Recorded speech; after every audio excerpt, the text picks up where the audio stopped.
ادعمونا بلايك للفيديو واشتراك بالقناة، فهذا يدعمنا كثيرا. أحمد الجليدان الذي ينطلق في الطرف اليمين، انطلاقة ممتازة لأحمد الجليدان في المحاولة على مستوى الصناعة الآن في التمريرة، لكن كرة مقطوعة. من يقابل؟ صهيب الزيد. نريد التسديدات يا صهيب. هنا على الكرة في المحاولة، تسديدة كانت في الهدف الثاني أمام المنتخب الجزائري. الحارس لم ينتبه للكرة. هنا المحاولة والتسديد. الهدف الأول، الهدف الأول لمنتخبنا السعودي. صهيب الزيد بالقدم اليسرى يسجل الهدف الأول، الهدف الأول للأخضر.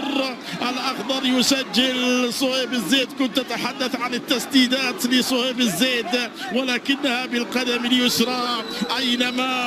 أينما سدد الكرة صهيب الزيد يجد الشباك، هذه المرة في شباك المرمى المنتخب السوري. صهيب الزيد بالهدف وبهذه الطريقة الفنية الرائعة. نشاهد الكرة والعرضية. هنا صهيب الزيد، بوم، الكرة في الشباك. صعبة على طه موسى، الحارس صاحب 37 سنة. يسدد صهيب الزيد بهذه الطريقة ممتازة. هنا ذهب يا صهيب الزيد، ذهب والتسديدة رائعة. نشاهد في المرمى في الشباك، لا تصد ولا ترد. هذه أهداف صهيب الزيد لمساندة مشعل العلايلي. هنا على الكرة في المحاولة الآن في الانتقال لصالح المنتخب السوري. خطرة العرضية، هناك المتابعة والرأسية والهدف لمارديك مارديكيان. الكرات العرضية دائما مقلقة لدفاعات المنتخبنا السعودي. إذن فرحة لأفراد المنتخب السوري بالتأكيد بهدف التعادل أمام منتخبنا الشاب تحت 19 سنة، ولكن كانت العرضية كانت متقنة للاعبي المنتخب السوري، والرأسية مارديكيان. إذن يسجل الرأسية هذا اللاعب صاحب 32 سنة أمام منتخبنا الشاب تحت 19 سنة، والاحتفالية كما نشاهد. ولكن عموما هذه الهفوة الثانية، ولكن العرضية ممتازة، مارديكيان بخبرته يسدد الكرة في الشباك. هذا ما حدث وهذا ما حصل في هذه الآونة مع نهاية الشوط الأول في الوقت الأصلي.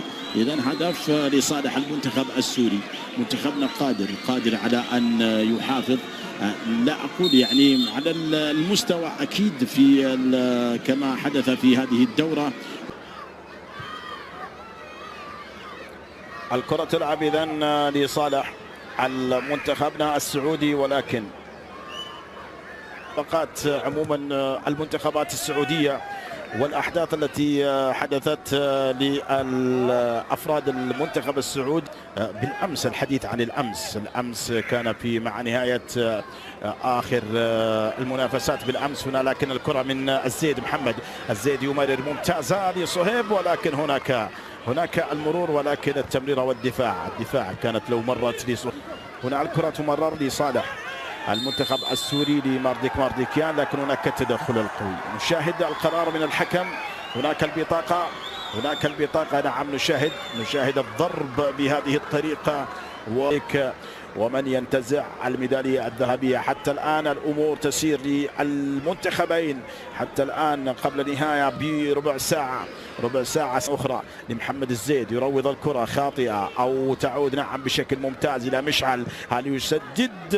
رائعة. انتصار كان الهدف الأول كان من تسديدة من ركلة جزاء كان لصهيب الزيد، صدها الحارس معاشو، ولكن عادت لعبد الله الزيد المتابع والذي سدد الكرة في الشباك. عبد الله اللاعب رقم 8 الذي نشاهده في الصورة هو صاحب الهدف الأول في المنتخب الجزائري. هذا هدف صهيب الزيد الأول. شاهد كيف التكنيك والثقة من هذا اللاعب، وبالقدم اليسرى لا يمكن أن تكون وتتجه الكرة للقدم اليمنى ويعدل الكرة. سدد الكرة بكل امتياز. هنا العرضية الهائلة والرائعة من هيثم اللوز، أتت مثل اللوز لمارديكيان في المكان الخطأ.